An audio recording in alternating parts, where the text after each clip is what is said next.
The sun was just beginning its slow golden ascent, casting long dancing shadows through the dense canopy of the Amazon.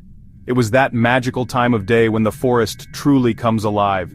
The air, thick with the scent of damp earth and blooming orchids, was a symphony of sound. A chorus of howler monkeys echoed in the distance.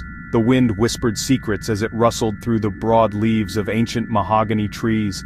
Every step I took on the soft, loamy trail was a conversation with the wilderness, a place where you must listen with more than just your ears. I've spent a lifetime in places like this. You learn to read the signs, the chatter of unseen insects, the rustle of a small mammal, the flitting of a brightly colored bird.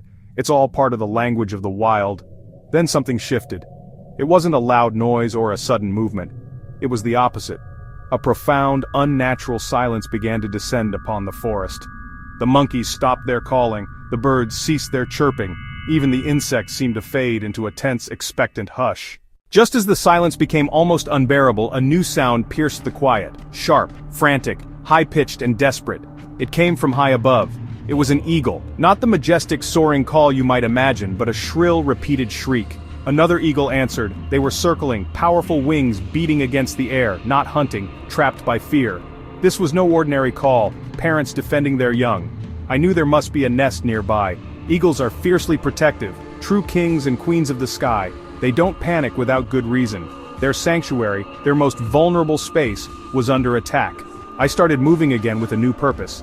After several minutes navigating the dense undergrowth, I found it. About 100 feet up, nestled in the fork of a kapok tree, a colossal structure, a fortress of sticks, branches woven together, big enough for a man to lie down in. Peeking over the edge, I could just make out the fluffy white heads of two eaglets, still young, beaks gaping, confused by their parents' frantic cries and the danger they could not yet comprehend. The nest was a testament to power and dedication.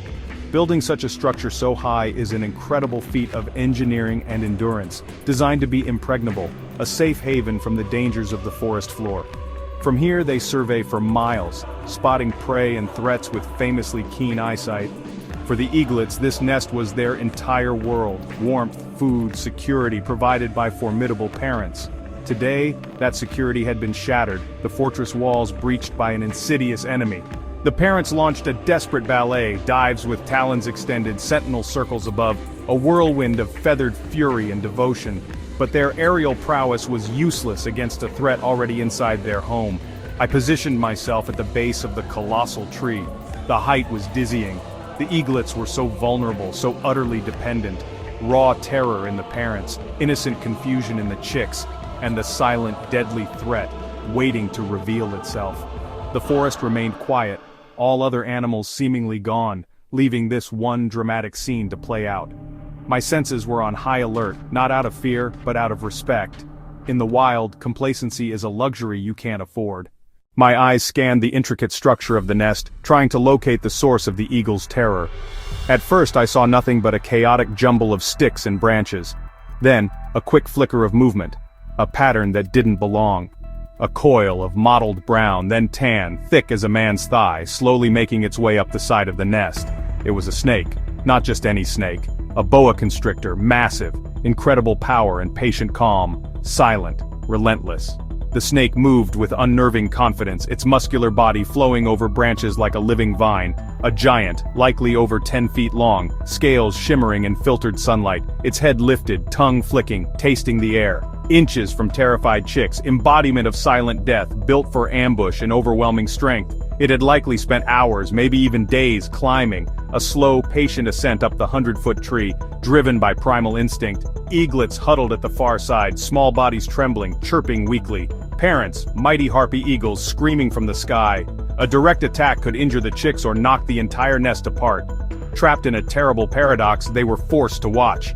The boa remained unfazed, frantic desperation above versus the calm, methodical advance below. The contrast was chilling, movements fluid and economical, every inch closer, a terrestrial invader in an aerial world. In this moment, it held all the power. Here were two of the Amazon's most incredible apex predators locked in a battle of wills. Fascinating and terrifying. The harpy eagle is a marvel of evolution, built for hunting in the dense canopy. Its eyesight is legendary, able to spot a 2-centimeter object from 200 meters away. Its talons are not just sharp, they are crushing weapons, exerting hundreds of pounds of pressure per square inch, designed to punch through sloths and monkeys. Unlike venomous snakes, boas are constrictors. They don't need speed but immense strength and patience. Once they latch on, coils tighten with every exhale, cutting off blood flow to a quick, quiet end. The eagle relies on speed, sight, aerial dominance. The boa relies on stealth, strength, terrestrial cunning. In a way, they are perfect opposites. The eagle's nest, built high to thwart ground predators like jaguars, had become the perfect stationary target for a climber. No fortress is truly impenetrable. Every strength reveals a weakness. Seeing these titans in conflict was humbling. Raw, unfiltered nature. No good or evil here, just survival. The snake needed to eat to live. The eagles needed to protect their young. I was caught in the middle. But my own instincts were screaming at me. I couldn't just stand by and watch the inevitable happen. My mind raced. Climbing was risky. A direct fight was a bad idea. I needed to be smarter, use behavior, think like a survivor. My eyes scanned the forest floor for a tool, a long, sturdy branch, heavy but manageable. I remembered a trick. Snakes are sensitive to persistent irritation, especially around their heads. I couldn't use fire, but I could make the nest unbearable, not long enough from the ground, but enough with a partial climb. From there, I could prod the snake, not to injure but to pressure it to retreat. It was a desperate gamble. The boa could ignore me or turn aggressive. The parents might attack.